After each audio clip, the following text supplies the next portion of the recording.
अब उस समय धोनी जहां 7 आईपीएल खेल के 2 ट्रॉफी जिता पाए थे चेन्नई को, वहीं गौतम गंभीर 4 आईपीएल खेल के ही 2 ट्रॉफी जिता दिए। आज जहां 4 साल इंजीनियरिंग करने के बाद लोगों को इंजीनियर की जॉब मिलती है, वहीं ये बंदा बिना बैट पकड़े डिसाइड कर रहा था कि बैट्समैन कौन होगा टीम में अगला। केकेआर टीम की हालत इतनी खराब थी कि 2022 में शुभमन गिल को छोड़ते हैं और वेंकटेश अय्यर को रिटेन करते हैं। देखिए 2008 में आईपीएल की शुरुआत हुई थी, उस टाइम पे 8 टीमें बनाई गई और हर टीम का अपना एक कप्तान बनाया गया। जैसे सीएसके के कैप्टन धोनी थे, राहुल द्रविड़ आरसीबी के कप्तान थे, दिल्ली डेयरडेविल्स जो अभी के टाइम में दिल्ली कैपिटल बन गई है, इनके कप्तान वीरेंद्र सहवाग हुआ करते थे। बाकी सौरव गांगुली को केकेआर का कप्तान बनाया गया था और सैन वॉर्न कैप्टन थे राजस्थान रॉयल्स। इस सीजन राजस्थान रॉयल्स ट्रॉफी जीतती है और केकेआर फिनिश करती है नंबर 6 पोजीशन पर। केकेआर ने बहुत ही बेकार परफॉर्म किया था, इसलिए 2009 में केकेआर का कप्तान बदल दिया गया और ब्रैंडन मैककलम को कप्तान बनाया गया। लेकिन केकेआर की रैंकिंग में कोई इजाफा नहीं हुआ, बल्कि वो नीचे चले गए। इस बार वो बिल्कुल बॉटम में नंबर 8 में फिनिश करते हैं। इसके बाद सौरव गांगुली को फिर से कप्तान बना दिया गया, लेकिन फिर से ये नंबर 6 पर ही फिनिश कर रहे थे। लेकिन फाइनली 2011 में इन्होंने गंभीर को खरीदा और गौतम गंभीर जैसे ही केकेआर में आते हैं वो बना दिए जाते हैं केकेआर के कप्तान, और इसके बाद स्टार्ट होता है द गंभीर एरा। 2011 से लेकर 2017 तक केकेआर के कप्तान गौतम गंभीर थे और इस समय केकेआर 2 बार ट्रॉफी जीती थी, 4 बार केकेआर ने क्वालिफाई किया था प्लेऑफ्स के लिए। अब हालत तो ये थी कि 2014 में जब केकेआर ट्रॉफी जीती थी, केकेआर के पास 2 ट्रॉफी हो गई थी। उस समय सीएसके के पास भी 2 ट्रॉफी थी और मुंबई इंडियंस वगैरह तो कोई टीम ही नहीं थी, उनके पास 1 ट्रॉफी बस हुआ करती थी। अब उस समय धोनी जहां 7 आईपीएल खेल के 2 ट्रॉफी जिता पाए थे चेन्नई को, वहीं गौतम गंभीर 4 आईपीएल खेल के ही 2 ट्रॉफी जिता दिए। मोटा मोटा हम कह सकते हैं कि गौतम गंभीर उस टाइम पे सबसे सफल कप्तान थे, आईपीएल के धोनी से भी काफी ज्यादा। आज जहां लोग धोनी और रोहित को इतना सफल कप्तान मानते हैं, उस टाइम पे गौतम गंभीर के सामने ये नाम भी नहीं था। और ऐसा नहीं है कि ये लक से हो रहा था, गौतम गंभीर ने केकेआर के पूरे टाइम पीरियड में 3345 रन बनाए और ये किसी भी बैट्समैन द्वारा केकेआर के लिए बनाए गए सबसे ज्यादा स्कोर है। मतलब कप्तानी से ही नहीं, केकेआर को गंभीर ने बैटिंग से भी लीड किया था और केकेआर एक अग्रेसिव टीम बन गई थी जो केकेआर के ओनर चाहते थे। अब ये टीम 200 के स्कोर चेस करने से डरती नहीं थी, और ऐसा इसलिए हुआ था क्योंकि गंभीर ने टीम में काफी सारे एक्सपेरिमेंट किए थे। जैसे इन्होंने नारायण को ओपन कराया तो टीम ने 6 ओवर में 105 रन बना दिया, जो प्लेऑफ का सबसे बड़ा स्कोर था काफी समय तक। हालांकि अभी 2024 में स्कोर एसआरएच ने तोड़ दिया है, पर ये उस टाइम तक था। इन्होंने काफी सारी अटैकिंग फील्ड भी लाई, जैसे धोनी के लिए काफी सारे फील्डर आगे ले आते थे, पहले ओवर से स्पिन लगा दिया करते थे और धोनी को बहुत ज्यादा तकलीफ होती थी बैटिंग करने में।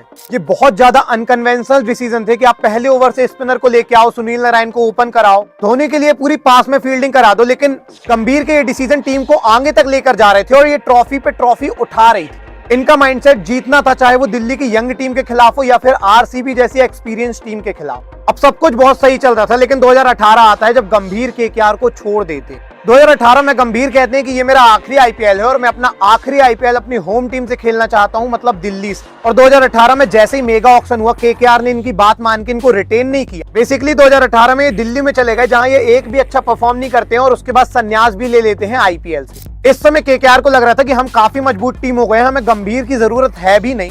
इन्होंने काफी सारे यंग प्लेयर बाय किए थे, जैसे 2018 ऑक्शन में लेके आए थे शुभमन गिल और शिवम मावी को। देखो ऑन पेपर इन्होंने बहुत मजबूत टीम बनाई, लेकिन ये टीम ऑन पेपर बस मजबूत थी, क्योंकि 9 साल तक इस टीम ने एक भी ट्रॉफी जीती ही नहीं। गंभीर का केकेआर छोड़ना इतना ज्यादा प्रॉब्लमेटिक था कि मैनेजमेंट को उस समय बात समझ में नहीं आई। जब 9 साल तक इनकी टीम ट्रॉफी नहीं जीतती है, तब शायद इनको रियलाइज हुआ। उस टाइम मैनेजमेंट ने गंभीर को ही नहीं छोड़ा, काफी सारे बड़े डिसीजन लिए। इन्होंने अच्छे अच्छे प्लेयर को बाहर कर दिया, जैसे इन्होंने उस टाइम सूर्य कुमार यादव और ट्रेंट वोल्ट को निकाला था। आपको पता होगा मुंबई इंडियंस के लिए कप जिताने में सूर्य कुमार यादव और ट्रेंट वोल्ट का कितना बड़ा हाथ था बाद। और ऐसा नहीं है ये सारे डिसीजन केकेआर का कोई एक्सपर्ट ले रहा था, बल्कि केकेआर के सीईओ वेंकी मैसूर ये सारे डिसीजन ले रहे थे, जबकि उनको क्रिकेट की एक भी नॉलेज नहीं थी। बाकी टीम के सीईओ ऐसा बिल्कुल भी नहीं करते हैं, वो एक्सपर्ट को हायर करते हैं जो उनको बताता है कि कौन सी टीम लेना सही होगा। जैसे मुंबई इंडियंस में नीता अंबानी सचिन तेंदुलकर से पूछते हैं कि कौन से प्लेयर लेने चाहिए, कौन से नहीं लेने चाहिए। पर केकेआर के सीईओ को लगता था कि उन्हें बहुत ज्यादा नॉलेज है, जबकि उन्होंने क्रिकेट कभी खेली ही नहीं। और ये एक सबसे बड़ा कारण था कि 9 साल तक इनके पास कोई भी ट्रॉफी नहीं आ पाई इस कार्यकाल में। आप सोच सकते हैं एक बंदा जो बिजनेस चला रहा है वो आके प्लेइंग 11 बना रहा है, तो टीम कैसी ही बन सकती है। आज जहां 4 साल इंजीनियरिंग करने के बाद लोगों को इंजीनियर की जॉब मिलती है, वहीं ये बंदा बिना बैट पकड़े डिसाइड कर रहा था कि बैट्समैन कौन होगा टीम में अगला। केकेआर टीम की हालत इतनी खराब थी कि 2022 में शुभमन गिल को छोड़ते हैं और वेंकटेश अय्यर को रिटेन करते हैं। मतलब इन्होंने शुभमन गिल के ऊपर वेंकटेश अय्यर को ले लिया और 2023 में शुभमन गिल सबसे ज्यादा स्कोर करते हैं आईपीएल में। इन्होंने 2018 में दिनेश कार्तिक को कप्तान बनाया था, जो अभी तक के सबसे वर्स्ट कैप्टन माने जाते हैं केकेआर की टीम के लिए, क्योंकि ये बहुत ही बेकार कप्तानी कर रहे थे। और इन्हें 20 सीजन में कप्तानी छोड़नी पड़ी थी जब एयन मॉर्गन कप्तान बने, जब टीम फाइनल तक पहुंची 2021 में, पर फिर भी वो फाइनल नहीं जीत पाए। अगर हम गौतम गंभीर के निकलने के बाद केकेआर टीम को देखें तो वो पूरी टीम रसल और नारायण पर डिपेंड हो गई, जबकि गंभीर जब टीम में थे तो वो ओवरसीज प्लेयर के ऊपर इंडियन प्लेयर को ज्यादा अपॉर्चुनिटी देते थे। शायद यही रीजन था कि केकेआर ज्यादा अच्छा परफॉर्म कर पाती थी। जैसे मनीष पांडे, रॉबिन उथप्पा, पीयूष चावला काफी अच्छा रोल अदा करके गए थे 2014 में केकेआर में, और केकेआर ने इस सीजन ट्रॉफी जीती थी और इनको प्रमोट करने वाले गंभीर। वहीं टीम के सीईओ वेंकी मैसूर ने ओवरसीज प्लेयर पर पूरा फोकस किया। उन्होंने पैट कमिंग, नारायण, रसल जैसे प्लेयर को बहुत ज्यादा रिटेन किया बार बार, और ये इंडियन प्लेयर को छोड़ते जा रहे थे। देखते ही देखते नारायण ओपन में रन बनाना बंद कर देते हैं और नारायण को भी ये बाद में बैटिंग खिलाने लग गए। मतलब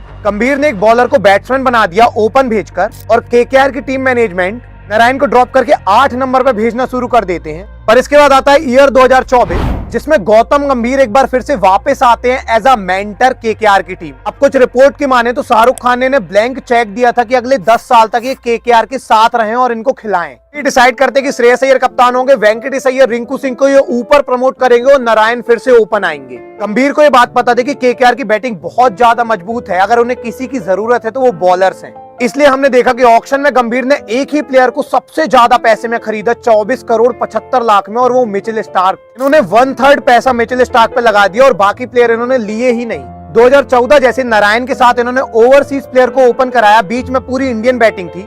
फिनिश करने के लिए एक बार फिर से ओवरसीज प्लेयर रसल थे, और बॉलिंग में सिर्फ एक ओवरसीज प्लेयर था, वो था स्टार। गंभीर ने एक बार फिर से एक ऐसी अटैकिंग टीम बनाई जो इंडियन प्लेयर पर डिपेंड करती थी रेदर देन ओवरसीज प्लेयर पर। जैसे 2024 के पहले 4 मैच में मिचेल स्टार्क को बहुत ज्यादा रन पड़े, लेकिन हर्षित राणा बहुत किफायती साबित हुए। 2024 में आप साफ देख सकते हैं कि ये टीम 1 या 2 प्लेयर पर डिपेंड नहीं थी, ये पूरा गेम खेल रहे थे, पूरा टीम गेम था ये।